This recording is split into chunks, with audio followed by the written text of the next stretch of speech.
Hoje vou iniciar a leitura do capítulo 11 do livro Missionários da Luz, de autoria do espírito André Luiz, psicografado pelo médium Francisco Cândido Xavier. Capítulo 11 Intercessão. Certa noite, finda a dissertação que Alexandre consagrava aos companheiros terrenos, meu orientador foi procurado por duas senhoras que foram conduzidas em condições especialíssimas àquele curso adiantado de esclarecimentos, porquanto eram criaturas que ainda se encontravam presas aos veículos de carne e que procuravam um instrutor temporariamente desligadas do corpo por influência do sono. A mais velha, evidentemente, espírito mais elevado, pelas expressões de luz de que se via rodeada, parecia muito conhecida e estimada de Alexandre, que a recebeu com indisfarçáveis demonstrações de carinho. A outra, porém, envolvida em um círculo escuro, trazia o semblante lacrimoso e angustiado. "Ó, meu amigo!", exclamou a entidade mais simpática, dirigindo-se ao benévolo orientador, depois das primeiras saudações.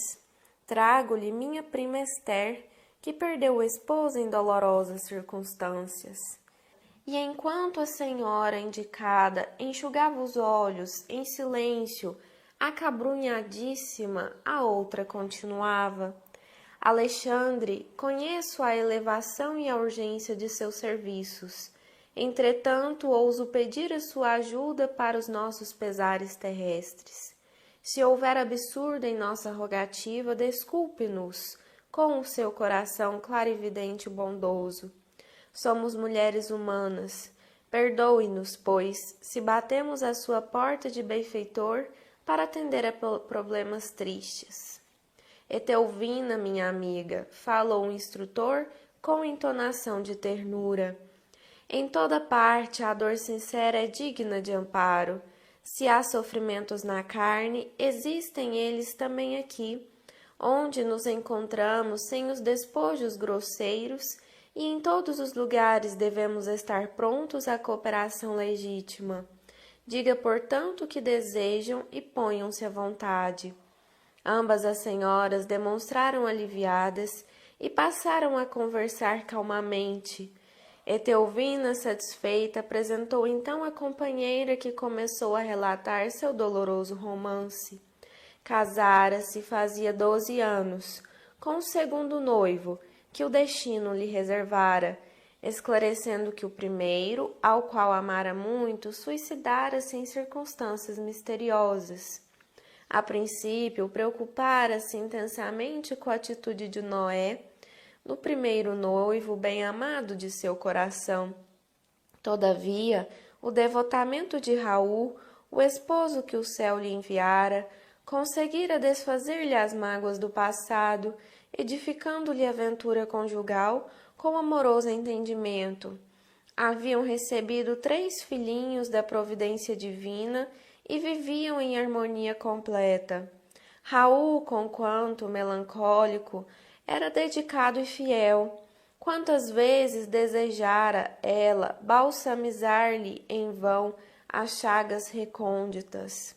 O companheiro, todavia, nunca se lhe revelara plenamente. Apesar disso, a existência corria-lhe venturosa e calma, no santuário da mútua compreensão. Não obstante, porém, viverem para o desenvolvimento das sagradas obrigações domésticas, apareceram inimigos ocultos que lhes haviam subtraído a felicidade. Raul fora assassinado inexplicavelmente. Amigos anônimos reconheceram-lhe o cadáver na via pública, trazendo-lhe à casa a terrível surpresa. Tinha ele o coração varado por um tiro de revólver, que, embora encontrado junto ao corpo exangue, não lhe pertencia. Que mistério envolveria o hediondo crime? Diversos populares e policiais acreditavam tratar-se de suicídio. tanto assim que todas as diligências da justiça criminal se encontraram interrompidas. Entretanto, em sua convicção de mulher, admitia o assassínio. Que motivos conduziriam um homem probo e trabalhador ao suicídio sem causa? Por que se mataria Raul quando tudo lhe era favorável relativamente ao futuro? Inegavelmente, seus recursos financeiros não eram extensos, mas sabiam equilibrar com decência a despesa doméstica e a receita comum. Não, o companheiro, a seu parecer, teria partido da crosta por imposição de tenebroso crime. Todavia, em sua generosidade feminina, Esther em lágrimas não desejava positivar a culpabilidade de ninguém, não desejava vingar-se e sim acalmar o coração em desalento. Seria possível, por intermédio de Alexandre, sonhar com o companheiro no sentido de obter-lhe as notícias diretas e fazer-lhe sentir o carinhoso interesse do lar? Em vista dos filhos pequenos e de 2 velhos tios que estavam dependentes de seus préstimos, a angustiada viúva encontrava-se em péssimas condições financeiras, na viuvez inesperada. Todavia, acrescentava em pranto, estava disposta a trabalhar e consagrar-se aos filhinhos, recomeçando a vida, mas antes disso, desejava algum conforto para o coração. Anelava inteirar-se do ocorrido e conhecer a situação do esposo para conformar-se. E no fim da longa e sentida exposição, rematava lacrimosa dirigindo-se ao meu orientador. Por piedade, generoso amigo, nada me podeis dizer? Que terá sido feito de Raul? Quem o teria assassinado e por quê? A viúva sofredora parecia alucinada de dor e internava-se por meio das mais descabidas indagações. Alexandre, porém, longe de se desgostar com as perguntas intempestivas, assumir atitude paternal e carinhosamente tomou as mãos da interlocutora, respondendo-lhe: Tenha calma e coragem, minha amiga. Neste momento não é fácil esclarecê-la. É imperioso se indicar com cuidado, a fim de solucionar o problema com critério devido. Volte, pois, ao lar e descanse a mente oprimida. Ansiedades existem que não se curam à força de raciocínios do mundo. É indispensável conhecer o refúgio da oração, confiando-as ao Supremo Pai. Ampare-se a fé sincera. Confie na providência e veremos o que é possível fazer no setor da informação e do socorro fraterno. Examinaremos o assunto com atenção. Ambas as senhoras teceram ainda alguns comentários dolorosos a respeito do acontecimento e despediram-se mais tarde com palavras de gratidão e conforto. A sós comigo e sentindo talvez a minha necessidade de preparação e conhecimento, o orientador explicou: nossos amigos encarnados, muitas vezes, acreditam que somos meros adivinhos, e pelo simples fato de nos conservarmos fora da carne, admitam que já sejamos senhores de sublimes dons divinatórios, esquecidos de que o esforço próprio com trabalho legítimo é uma lei para todos os planos evolutivos. Todavia, sorrindo paternalmente, acrescentou: entretanto, é forçoso considerar que nós outros, quando na crosta, em face das mesmas circunstâncias, não procederíamos de outra forma. No dia imediato, porque podia eu dispor de mais tempo, convidou-me Alexandre a acompanhá-lo até a residência de Esther. Tomaria o lar da interessada como ponto de partida para as averiguações que desejava levar a feito. Como? Ponderei. Não seria mais prático invocar diretamente o esposo desencarnado por meio de nossos poderes mentais? Raul poderia, desse modo, ser ouvido sem dificuldade, observando-se posteriormente o que poderia fazer em favor da viúva. O instrutor, todavia, sem desprezar minha ideia, considerou: sem dúvida, esse é o método mais fácil e, em muitos casos, devemos mobilizar semelhantes recursos. Entretanto, André, o serviço intercessório, para ser completo, exige alguma coisa de nós mesmos. Concedendo à nossa irmã Esther algo de nosso tempo e de nossas possibilidades, seremos credores de mais justos conhecimentos, respeito à situação geral, enriquecendo simultaneamente os nossos valores de cooperação. Quem dá o bem é o primeiro beneficiado, quem acende uma luz é o que se ilumina em primeiro lugar. Como quem não desejava dilatar a conversação, Alexandre silenciou, pondo-nos ambos a caminho, compreendendo eu mais uma vez que, como na terra, o serviço de colaboração fraternal no plano dos espíritos reclama esforço, tolerância e diligência. A casa da pobre viúva localizava-se em rua modesta e, embora relativamente confortável, parecia habitada por muitas entidades em condição inferior, o que observei sem dificuldade pelo movimento de entradas e saídas, antes mesmo de nossa penetração no ambiente doméstico. Entramos sem que os desencarnados infelizmente nos identificassem a presença, em virtude do baixo padrão vibratório que lhes caracterizava as percepções. O quadro, porém, era doloroso de ver-se. A família, constituída da viúva, 3 filhos e um casal de velhos, permanecia à mesa de refeições num almoço muito simples. Entretanto, um fato até então inédito para mim feriu-me a observação. 6 entidades envolvidas em círculos escuros acompanhavam-nos ao repasto, como se estivessem tomando alimentos por absorção. Oh, meu Deus! Exclamei aturdido, dirigindo-me ao instrutor. Será crível desencarnados à mesa? Alexandre replicou tranquilo. Meu amigo, os quadros de viciação mental, ignorância e sofrimento nos lares sem equilíbrio religioso são muito grandes.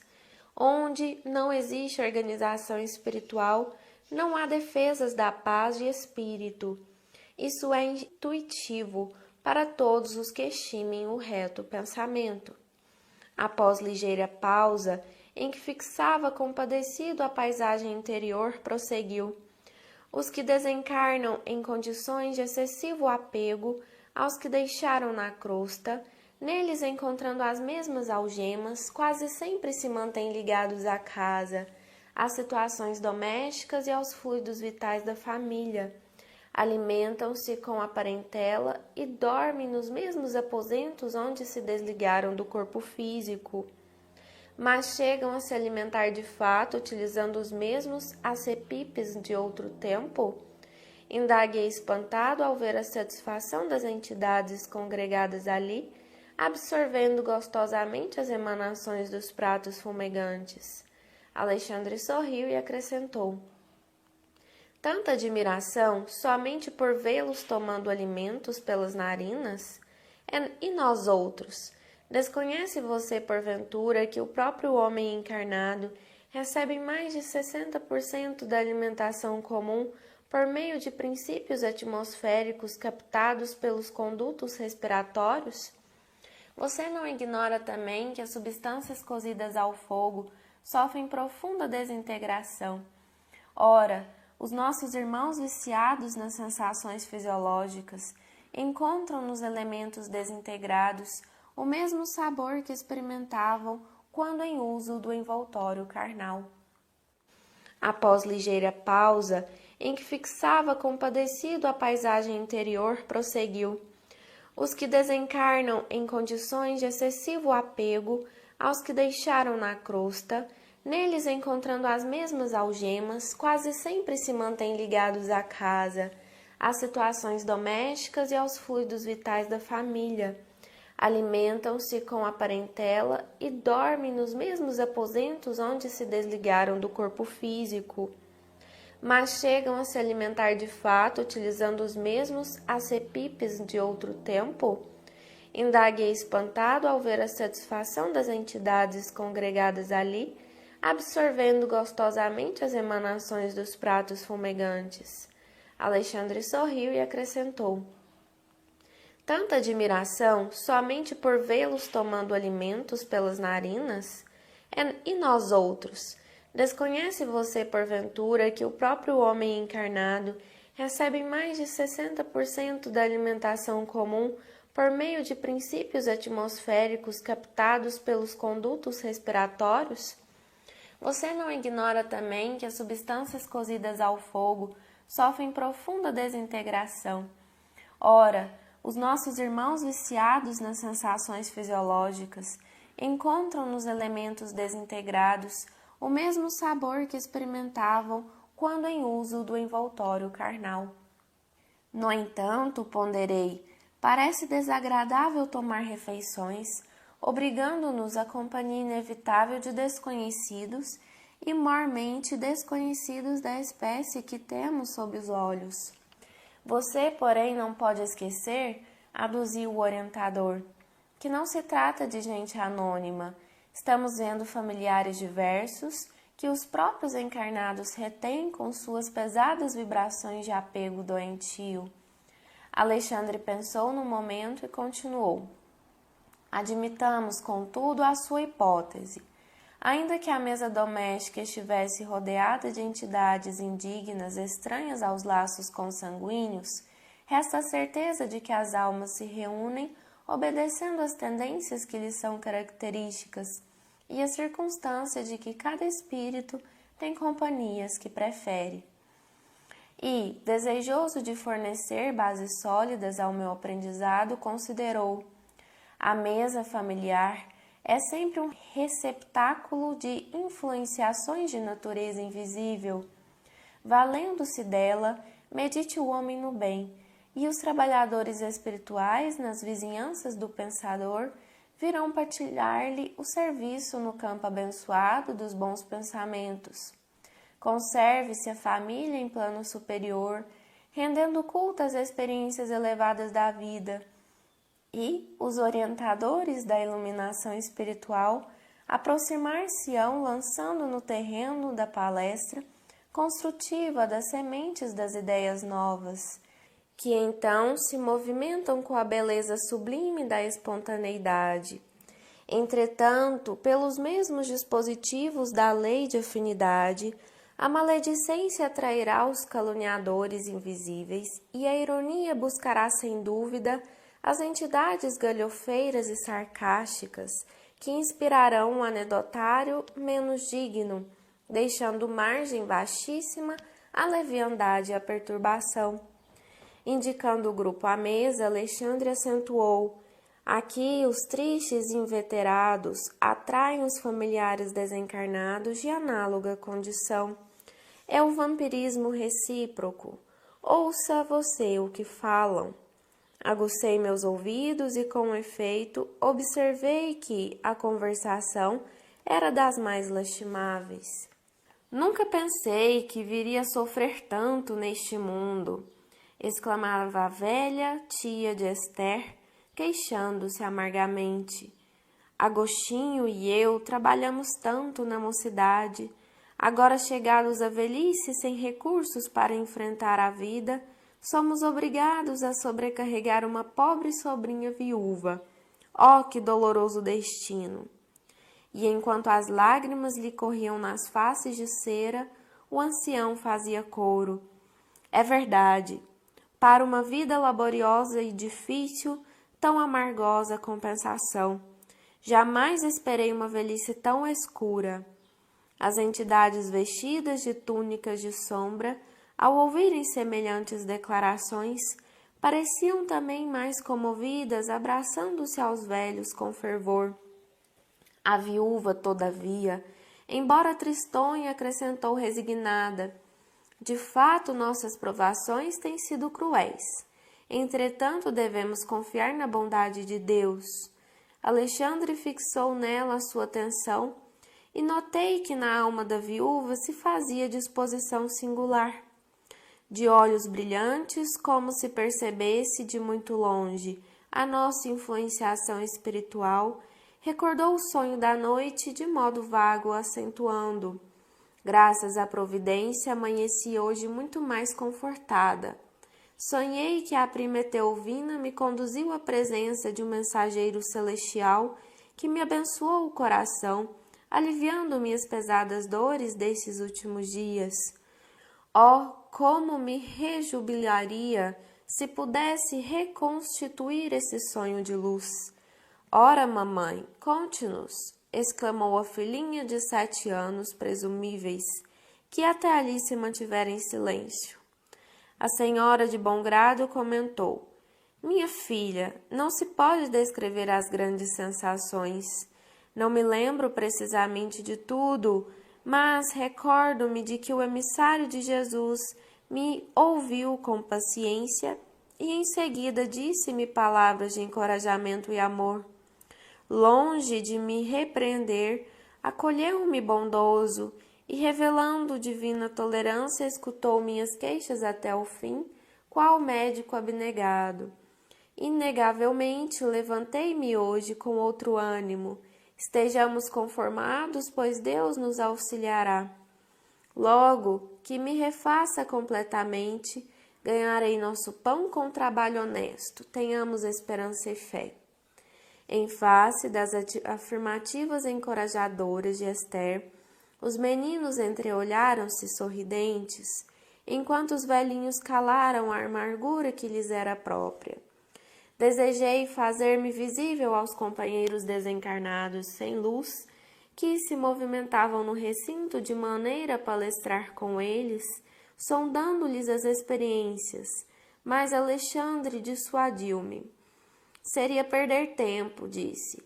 E se você deseja beneficiá-los, venha até aqui em outra oportunidade, porque as cristalizações mentais de muitos anos não se desfazem com esclarecimentos verbais de um dia.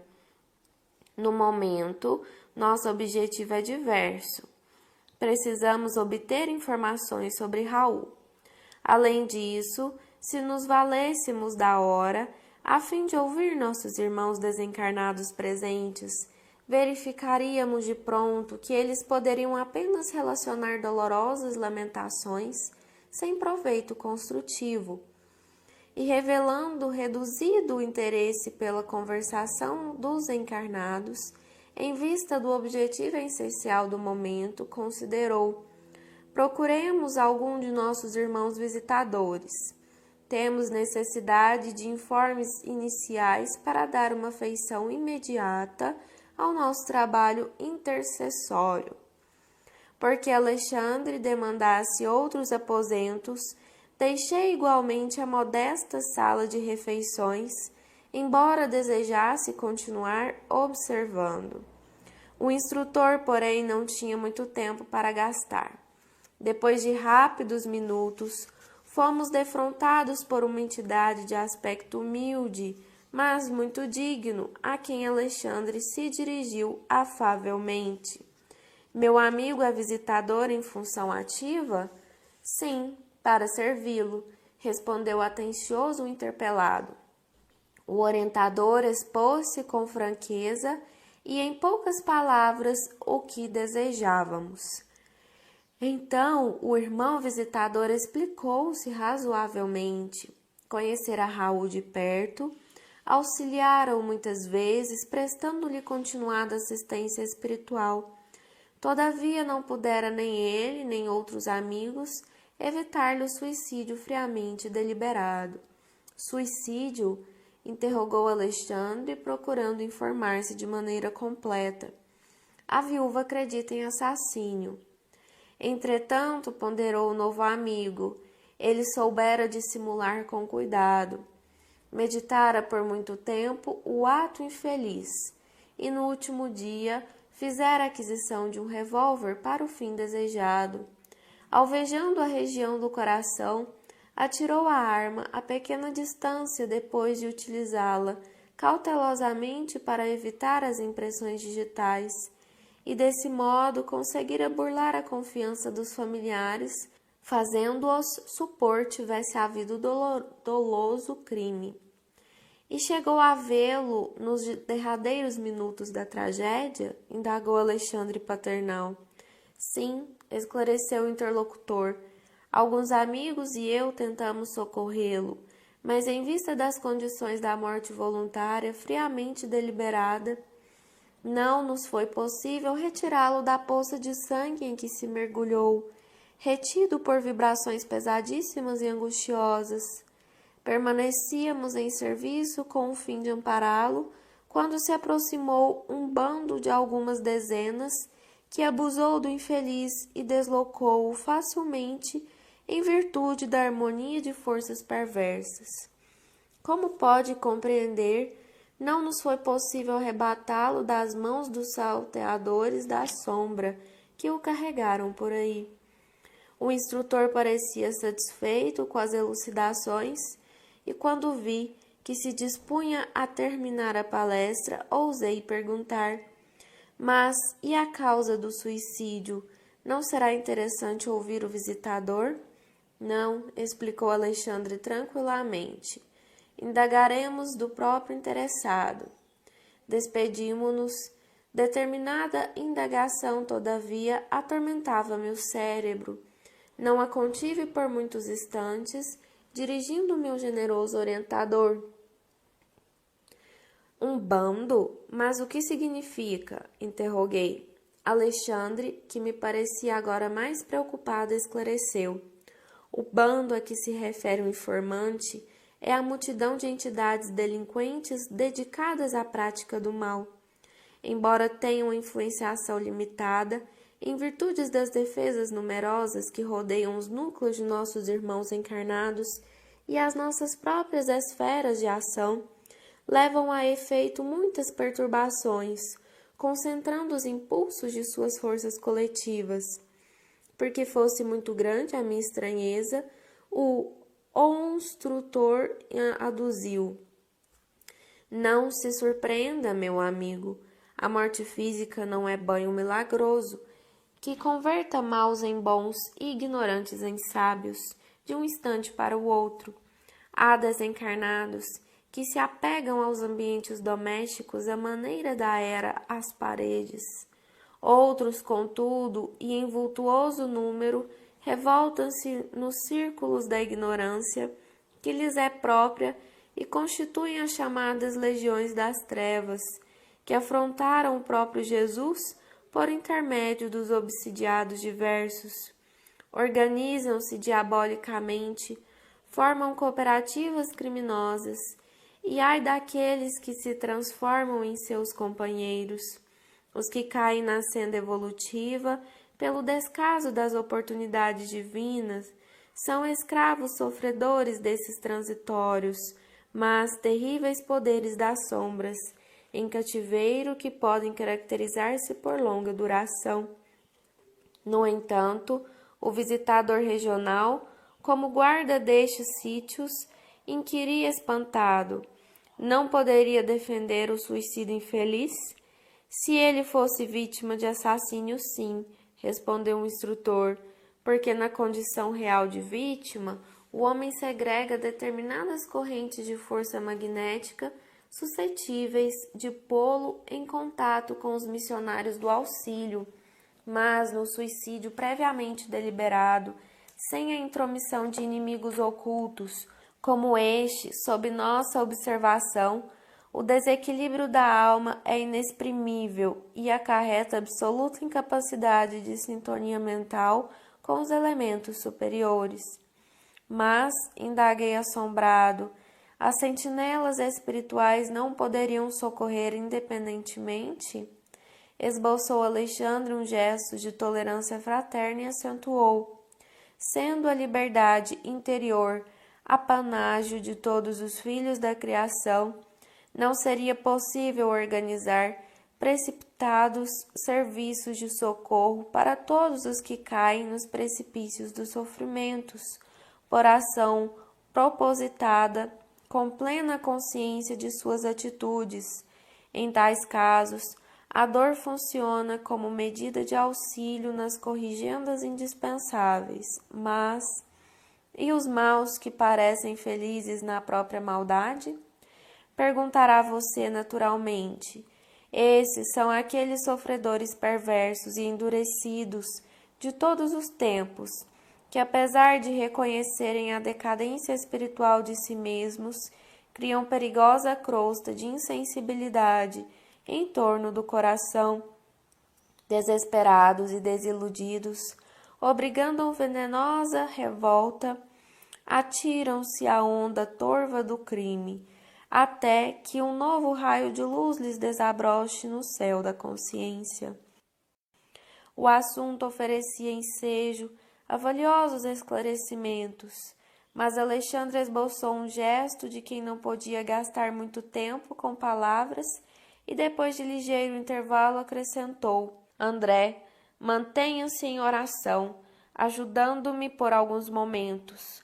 Agora que tenho informações positivas do visitador, preciso mobilizar minhas possibilidades de visão, se indicando quanto ao paradeiro do irmão infeliz. Não obstante conservar-me em prece, observei que o orientador entrava em profundo silêncio. Daí a alguns minutos, Alexandre tomou a palavra e exclamou como quem estivesse voltando de surpreendente excursão. Podemos seguir adiante. O pobre irmão, semi-inconsciente, permanece imantado a um grupo perigoso de vampiros em lugarejo próximo. O instrutor pôs-se a caminho. Segui o passo a passo em silêncio, apesar de minha intensa curiosidade. Em pouco tempo, distanciando-nos dos núcleos suburbanos, encontramo-nos nas vizinhanças de Grande Matadouro. Minha surpresa não tinha limites, porque observei a atitude de vigilância assumida pelo meu orientador, que penetrou firmemente a larga porta de entrada. Pelas vibrações ambientes, reconheci que o lugar era dos mais desagradáveis que conhecera até então em minha nova fase de esforço espiritual. Seguindo Alexandre de muito perto, via numerosos grupos de entidades francamente inferiores que se alojavam aqui e ali. Diante do local em que se processava a matança dos bovinos, percebi um quadro estarrecedor.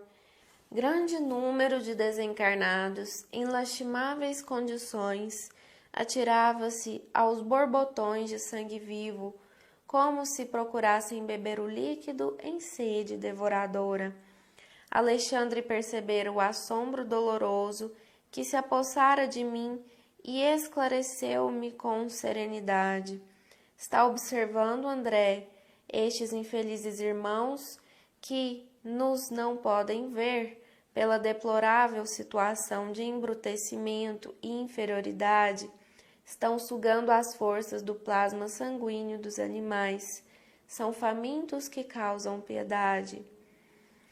Poucas vezes em toda a vida eu experimentara tamanha repugnância. As cenas mais tristes das zonas inferiores, que até ali pudera observar, não me haviam impressionado com tamanho amargor. Desencarnados à procura de alimentos daquela espécie, matadouro cheio de entidades perversas, que significava tudo aquilo? Lembrei meus reduzidos estudos de história, remontando-me à época em que as gerações primitivas ofereciam aos supostos deuses o sangue de touros e cabritos. Estaria naquele quadro horripilante a representação antiga dos sacrifícios em altares de pedra? Deixei que as primeiras impressões me encandecessem o cérebro, a ponto de sentir, como em outro tempo, que minhas ideias vagueavam em turbilhão. Alexandre, contudo, solícito como sempre, acercou-se mais carinhosamente de mim e explicou: por que tamanha sensação de pavor, meu amigo? Saia de si mesmo, quebre a concha da interpretação pessoal e venha para o campo largo da justificação. Não visitamos nós ambos na esfera da crosta os açougues mais diversos? Lembro-me de que, em meu antigo lar terrestre, Havia sempre grande contentamento familiar pela matança dos porcos. A carcaça de carne e gordura significava abundância da cozinha e conforto do estômago.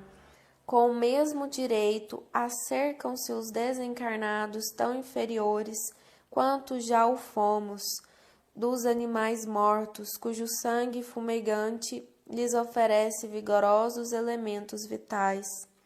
Sem dúvida, o quadro é lastimável. Não nos compete, porém, lavrar as condenações. Cada coisa, cada ser, cada alma permanece no processo evolutivo que lhe é próprio. E se já passamos pelas estações inferiores, compreendendo como é difícil a melhoria no plano de elevação, devemos aguardar a disposição legítima de auxiliar sempre, mobilizando as melhores possibilidades ao nosso alcance a serviço do próximo. A advertência fora utilíssima. As palavras do instrutor caíram-me na alma a preceito, retificando minha atitude mental. Encarei sereno o quadro sob meus olhos e, notando que me reequilibrara, Alexandre mostrou-me uma entidade de aspecto lamentável, semelhante a um autômato a vaguear em torno dos demais. Depois de fixar-lhe os olhos quase sem expressão, reparei que a sua vestimenta permanecia ensanguentada. É o suicida que procuramos, exclamou o instrutor claramente. Que? Perguntei espantado. Por que precisariam dele os vampiros? Semelhantes infelizes, elucidou Alexandre, abusam de recém-desencarnados sem qualquer defesa, como este pobre Raul. Nos primeiros dias que se sucederam à morte física, subtraindo-lhes as forças vitais, depois de lhes explorarem o corpo grosseiro. Estava atônito, lembrando as antigas informações religiosas sobre as tentações diabólicas, mas o orientador firme na missão sagrada de auxílio obtemperou. André, não se impressione em sentido negativo. Todo homem encarnado ou desencarnado que se desvie da estrada reta do bem pode vir a ser perigoso gênio do mal. Não temos tempo a perder, vamos agir socorrendo o desventurado. Seguindo o prestimoso mentor, aproximei-me também do infeliz. Alexandre alçou a destra sobre a fronte de Raul e envolveu-o em vigoroso influxo magnético. Dentro de poucos instantes, Raul permanecia cercado de luz, que foi vista imediatamente pelos seres da sombra, observando eu que a maioria se afastou, lançando gritos de horror. Vendo a claridade que rodeara a vítima, estavam lívidos, espantados. Um dos algozes mais corajosos replicou em voz alta: Deixemos este homem entregue à sua sorte, e os espíritos poderosos estão interessados nele, larguemo-lo. Enquanto se retiravam os verdugos apressadamente, como se temessem algo que eu não podia compreender ainda, em face da aproximação bendita daquela luz que vinha de mais alto, perdia-me em dolorosas interrogações íntimas. O quadro era típico de velhas lendas de demônios, abandonando as almas prisioneiras em seus propósitos infernais. As palavras espíritos poderosos haviam sido pronunciadas com disfarçável ironia. Pela claridade que envolvera o suicida, sabiam eles que estávamos presentes, e, embora fugissem medrosos, alvejavam-nos com zombarias. Aos poucos, o matadouro de grandes proporções estava deserto de vampiros vorazes. Alexandre, dando por finda à operação magnética, tomou a mão do amigo sofredor que parecia imbecilizado pela influenciação maligna e, conduzindo-o para fora, a caminho do campo, falou bondoso: Não guarde no coração as palavras irônicas que ouvimos. Esses irmãos desventurados merecem a nossa maior compaixão. Vamos ao que nos possa interessar. Recomendou-me amparar o novo amigo que parecia inconsciente de nossa colaboração, e depois de alguns minutos de marcha, estacionávamos sob árvore frondosa, depondo o irmão enfraquecido e cambaleante sobre a relva fresca. Impressionado com o seu olhar inexpressivo, solicitei os esclarecimentos do orientador, cuja palavra amiga não se fez esperar. O pobrezinho permanece temporariamente desmemoriado. O estado dele, depois de tão prolongada sucção de energias vitais, é de lamentável inconsciência. Em face da minha estranheza, Alexandre acrescentou: que deseja você? Estaria por aqui o processo de menor esforço? O magnetismo do mal está igualmente cheio de poder, mormente para aqueles que caem voluntariamente sob os seus tentáculos. Em seguida, inclinou-se paternalmente sobre os desventurados suicida e indagou: Irmão Raul, como passa? Eu, murmurou o infeliz como se estivesse mergulhado em profundo sono. Não sei, nada sei. Lembra-se da esposa? Não, respondeu o suicida de modo vago. O instrutor levantou-se e disse-me: a inconsciência dele é total, precisamos despertá-lo. E em seguida determinou que eu permaneceria ali em vigilância enquanto buscaria recursos necessários. Não poderemos acordá-lo por nós mesmos? Interroguei admirado. O orientador sorriu e considerou.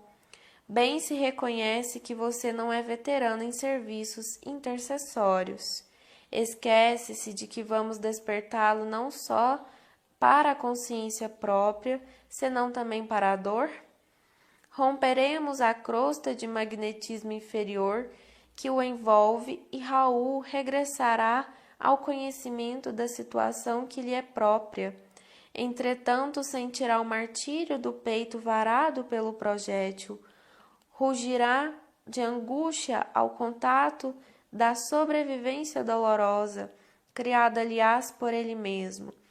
Ora, em tais casos, as primeiras impressões são francamente terríveis e escoam-se algumas horas antes do seguro alívio. E como outras obrigações esperam por nós, será conveniente entregá-lo aos cuidados de outros amigos. As observações calaram-me profundamente. Decorridos 20 minutos aproximadamente, Alexandre voltou acompanhado de 2 irmãos que se prontificaram a conduzir o infeliz e, daí a algum tempo, encontrávamo-nos em uma casa espiritual de socorro urgente, localizado na própria esfera da crosta. Via-se que a organização atendia a trabalhos de emergência, porquanto o material de assistência era francamente rudimentar. Adivinhando-me o pensamento, Alexandre explicou. No círculo de vibrações antagônicas dos habitantes da crosta, não se pode localizar uma instituição completa de auxílio. O trabalho de socorro, deste modo, há de sofrer incontestável deficiência.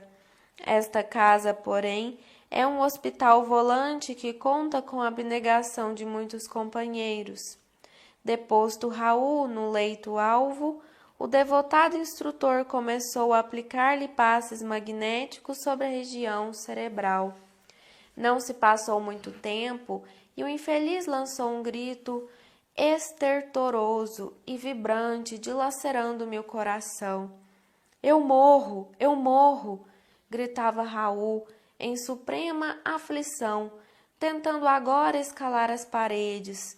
Acudam-me por caridade! E, comprimindo o peito com as mãos, exclamava em tom lancinante: meu coração está partido, ajudem-me, não quero morrer. Enfermeiros solícitos amparavam-no com atenção, mas o paciente parecia tomado de horror. Olhos esgazeados, em máscara de sofrimento indefinível, continuava gritando estentoricamente, como se houvesse acordado de pesadelo angustioso. Esther, Esther, chamou o infeliz, recordando a esposa devotada. Venha em meu auxílio, pelo amor de Deus, socorra-me, meus filhos, meus filhos. Alexandre acercou-se dele paternalmente e obtemperou. Raul, tenha paciência e fé no divino poder. Procure enfrentar corajosamente a situação difícil que você mesmo criou e não invoque o nome da sua companheira dedicada, nem chame pelos filhos amados que deixou na sua antiga paisagem do mundo, porque a porta material de sua casa se fechou com os seus olhos. Se você tivesse cultivado o amor cristão, prezando as oportunidades que o Senhor lhe confiou, fácil seria em um momento destes regressar ao ninho afetuoso para rever os entes amados, ainda que eles não conseguissem identificar a sua presença.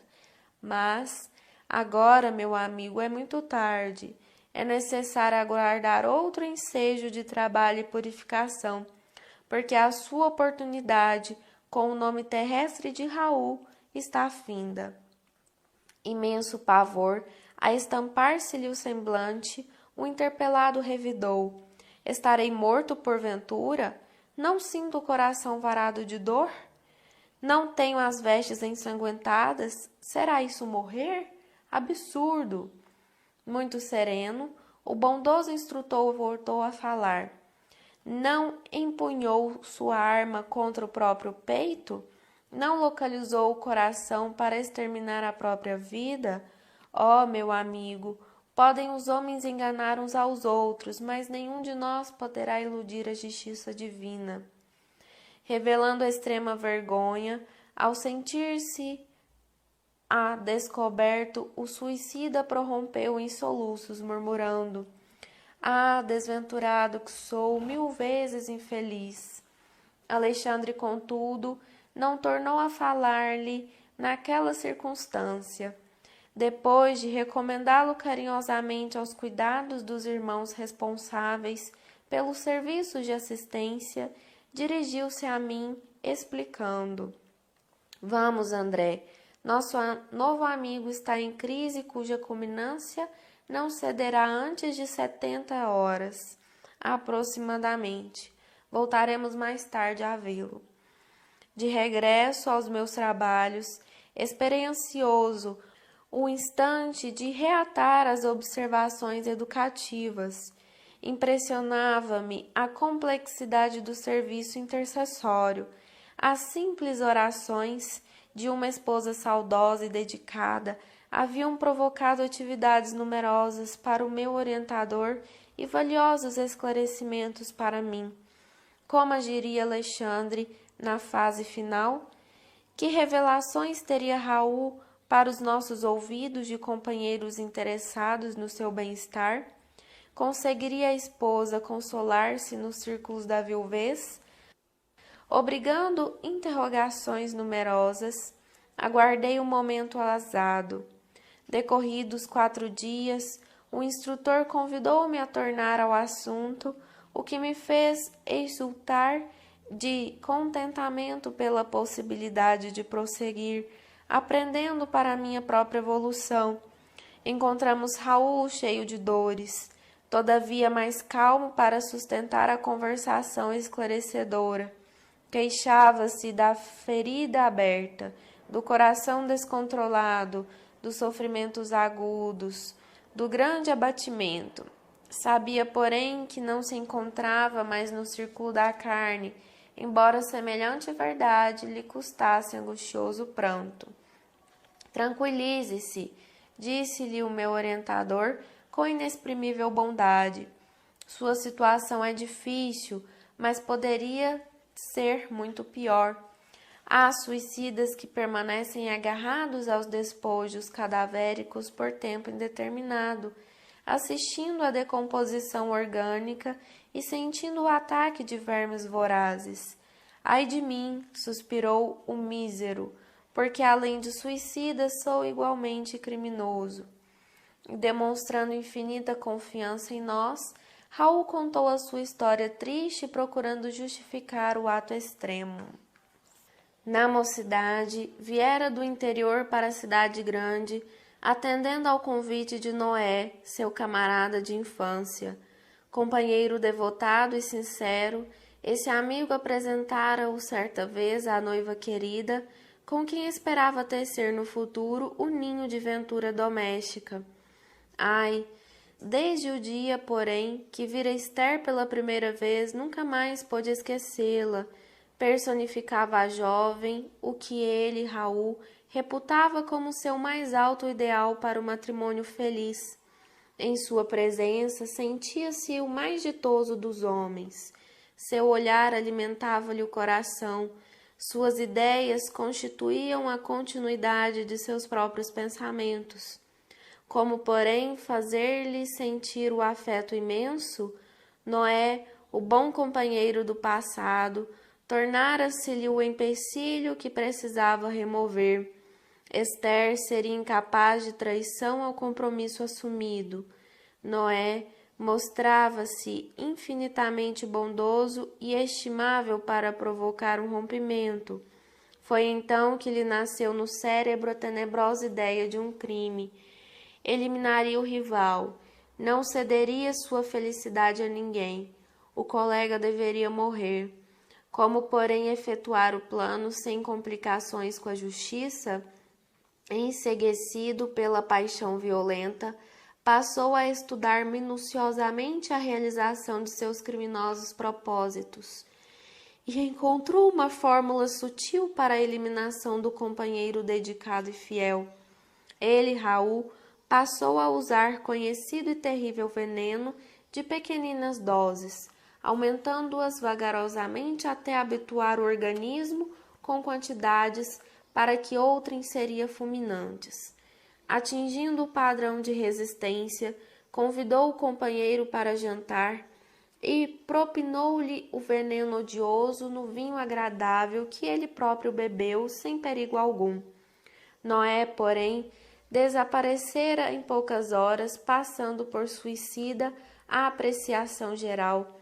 Guardou ele para sempre o segredo terrível e, depois de gotejar gentilmente, a noiva chorosa conseguiu impor-lhe simpatia, que culminou em casamento. Atingira a realização do que mais desejava. Esther pertencia-lhe na qualidade de mulher. Vieram os filhinhos enfeitar-lhe o viver, mas a sua consciência fora ferida sem remissão. Nas mais íntimas cenas do lar, via Noé, por meio da tela mental, exprobando-lhe o procedimento. Os beijos da esposa e as carícias dos filhos não conseguiam afastar a visão implacável. Em vez de descrescerem, seus remorsos aumentavam sempre. No trabalho, na leitura, na mesa de refeições, na alcova conjugal, permanecia a vítima a contemplá-lo em silêncio. A certa altura do destino, quis entregar-se à justiça do mundo, confessando o crime hediondo. Entretanto, não se sentia com direito de perturbar o coração da companheira, nem deveria encher de lodo o futuro dos filhinhos. A sociedade respeitava-o, acatando-lhe o ambiente doméstico. Companheiros distintos de trabalho prezavam-lhe a companhia. Como esclarecer a verdade em semelhantes contingências? Não obstante amar ternamente a esposa e os filhos, achava-se esgotado, a fim de prolongada resistência espiritual. Receava a perturbação, o hospício, o aniquilamento, fugindo à confissão do crime que cada dia se tornava mais iminente. A essa altura, a ideia do suicídio tomou vulto em seu cérebro atormentado. Não resistiu por mais tempo, esconderia o último ato do seu drama silencioso, como ocultara a primeira tragédia. Comprou um revólver e esperou. Certo dia, após o trabalho diário, absteve-se do caminho de volta ao lar e empunhou a arma contra o próprio coração, agindo cautelosamente para evitar as marcas digitais. Atingindo o alvo, em um supremo esforço, desfizeram-se do revólver homicida e não teve a atenção voltada senão para o intraduzível padecimento do tórax estrangulado. Dificilmente, como se os olhos permanecessem anuviados, sentiu que algumas pessoas tentaram socorrê-lo e em seguida a verdadeira multidão de criaturas que ele não pôde ver arrebatava-o do local de dor. Desde então, um enfraquecimento geral tomara-o por completo. Sentia-se presa a um sono pesado e angustioso, cheio de pesadelos cruéis. E, por fim, somente recuperara a consciência de si mesmo, ali naquele quarto modesto, depois de Alexandre restaurar-lhe as energias de prostração. Terminando a confissão longa e amargurosa, Raul tinha o peito opresso e lágrimas pesadas que lhe lavarem o rosto. Comovidíssimo, não sabia, por minha vez, o que externar. Aquele drama oculto daria para impressionar corações de pedra. Alexandre, contudo, demonstrando a grandeza de suas elevadas experiências, mantinha respeitável serenidade e falou: nos maiores abismos, Raul, há sempre um lugar para a esperança. Não se deixe dominar pela ideia de impossibilidade. Pense na renovação de sua oportunidade. Medite na grandeza de Deus. Transforme o remorso em propósito de regeneração. E após ligeira pausa, enquanto o infeliz se debulhava em pranto, o mentor prosseguia: em verdade, seus males de agora não podem desaparecer milagrosamente.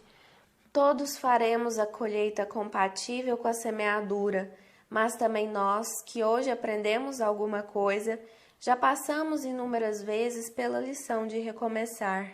Tenha calma e coragem.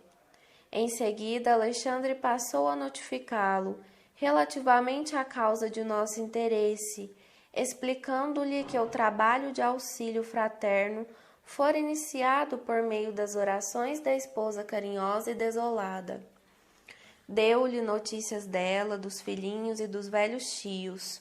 Falou-lhe da saudade de Esther e de sua ansiedade para vê-lo, ainda que fosse em ligeiro minuto em ocasião de sono do veículo físico. Ouvindo as derradeiras informações, o suicida pareceu reanimar-se vivamente e observou: ai, não sou digno, minha miséria acentuar-lhe-ia as dores. O orientador, porém, afagando-lhe paternalmente a fronte, prometeu intervir e solucionar o problema. Retiramo-nos de novo e, percebendo-me a profunda admiração, Alexandre ponderou: no pequeno drama em observação, meu amigo, você pode calcular a extensão e a complexidade de nossas tarefas nos serviços intercessórios. Os nossos companheiros encarnados perdem-nos por vezes determinados trabalhos, muito distantes do conhecimento das verdadeiras situações. Para a sociedade humana, Raul, é uma vítima de sicários ocultos, quando é apenas vítima de si mesmo. Para a companheira, é o marido ideal, quando foi criminoso e suicida. Compreendi as dificuldades morais em que nos achávamos para atender a petição que nos conduzira a semelhante serviço. As palavras do instrutor não evidenciavam outra coisa. Entendendo assim, ousei perguntar: acredita esteja a irmã Esther preparada para o realismo de nossas conclusões? Alexandre abanou a cabeça negativamente e redarguiu: somente são dignos da verdade plena os que se encontram plenamente libertados das paixões. Esther é profundamente bondosa, mas ainda não alcançou o próprio domínio. Não possui as emoções, antes é possuída por elas. Em vista disso, de modo algum, lhe poderíamos dar o conhecimento completo do assunto. Está preparada para a consolação, não para a verdade. As afirmativas do instrutor chocaram-me de certo modo. De que maneira omitir os pormenores da tragédia? Não seria faltar à realidade? Por que processo confortar a esposa saudosa, ocultando-lhe o sentido verdadeiro dos acontecimentos? Alexandre, porém, compreendeu minhas indagações e observou: com que direito perturbaríamos o coração de uma pobre viúva na crosta, a pretexto de sermos verdadeiros? Por que motivo tisnar a esperança tranquila de 3 crianças adoráveis, envenenando-lhes talvez o destino, tão só para nos exibirmos como campeões da realidade? Haverá mais alegria em mostrar a sombra do crime que em descobrir a fonte do conforto? André, meu irmão, a vida pede muito discernimento. Cada palavra tem sua ocasião, como cada revelação seu tempo. Não podemos compreender um serviço de socorro com o esmagamento do suplicante. A oração de Esther não lhe poderia ser portadora de desalento. Por isso mesmo, nem todos recebem, quando querem, a delegação do mais alto para os serviços de assistência. Registrei a observação. Nesse dia, Alexandre dirigiu-se em minha companhia às autoridades do auxílio, pedindo a colaboração de uma das irmãs que funcionavam nas turmas de socorro para concurso mais eficiente ao coração de Esther.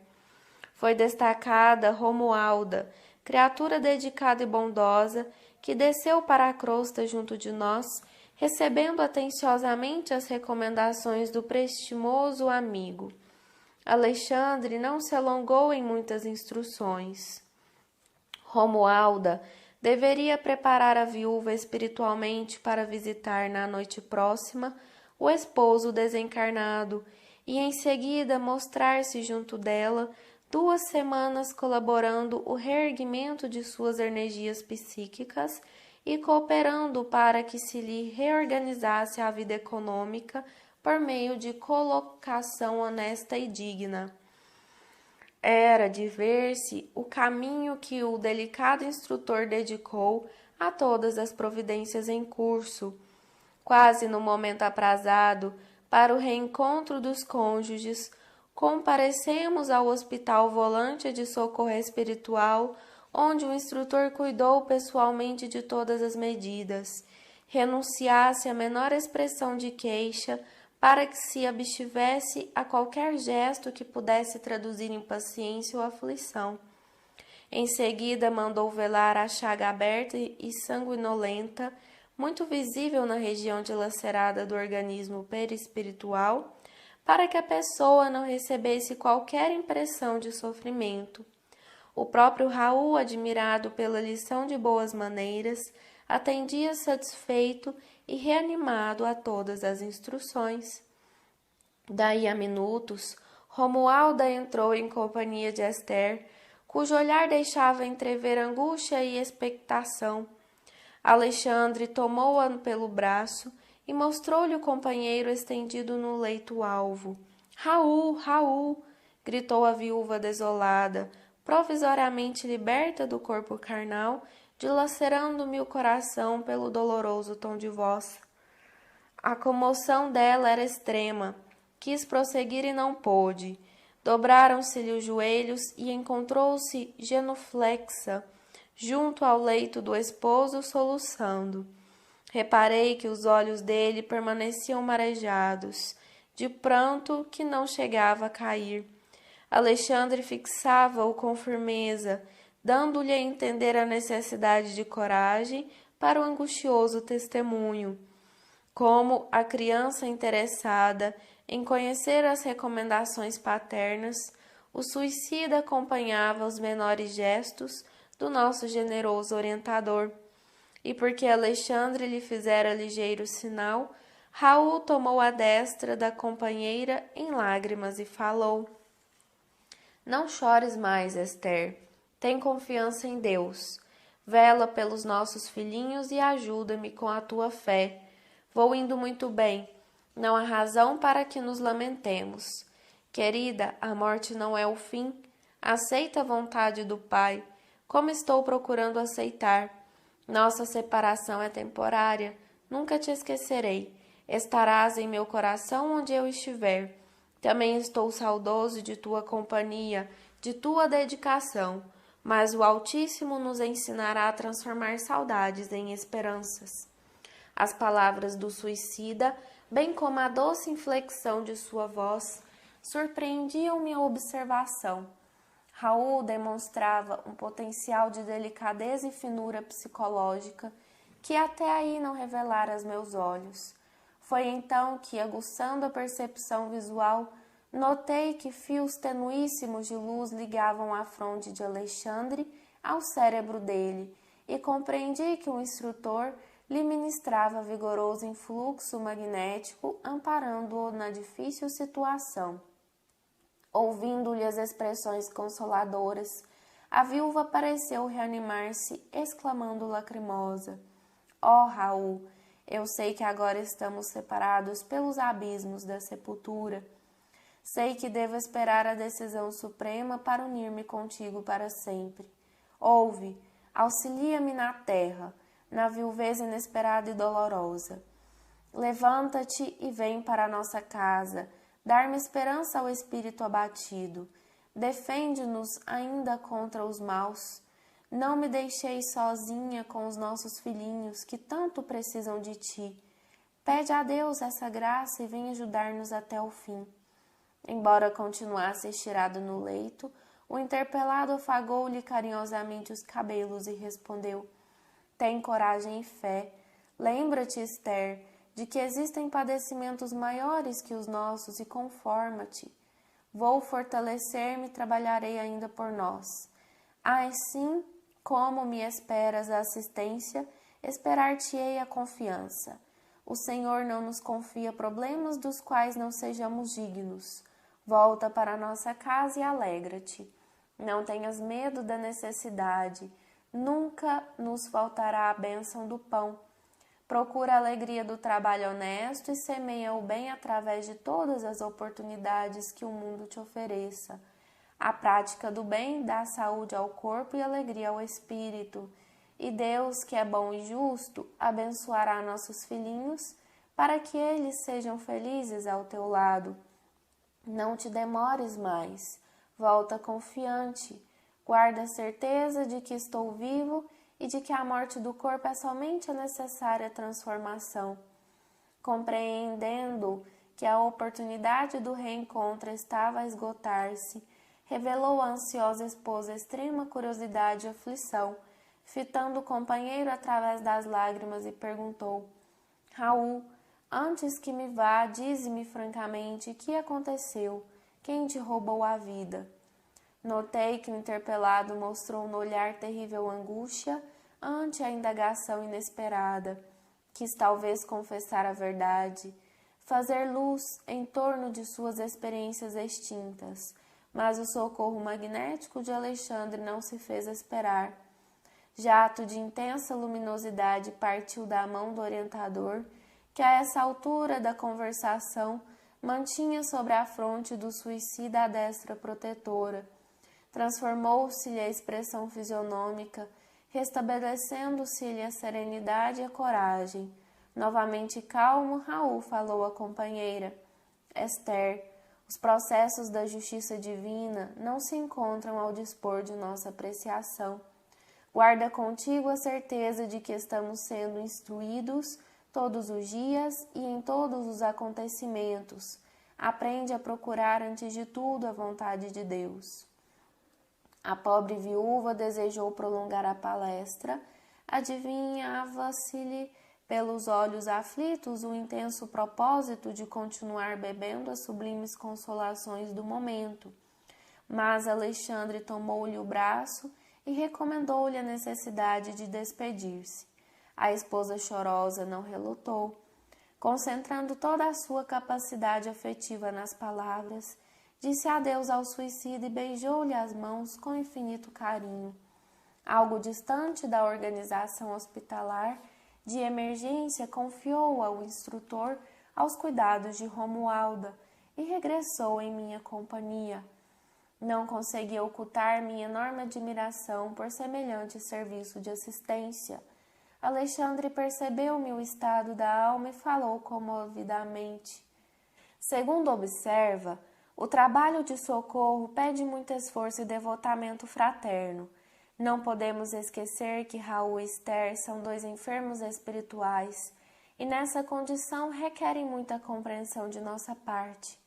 Felizmente, a viúva regressa cheia de novo ânimo e o nosso amigo sentindo a extensão dos cuidados de que está sendo objeto e notando por si mesmo, quando pode auxiliar a companheira encarnada, dar-se-á pressa em criar novas expressões de estímulo e energia no próprio coração. Impressionado, contudo, em vista do dilaceramento havido em seu organismo espiritual, indaguei. E a região ferida? Raul experimentará semelhantes padecimentos até então? Talvez por muitos anos, respondeu o instrutor em tom grave.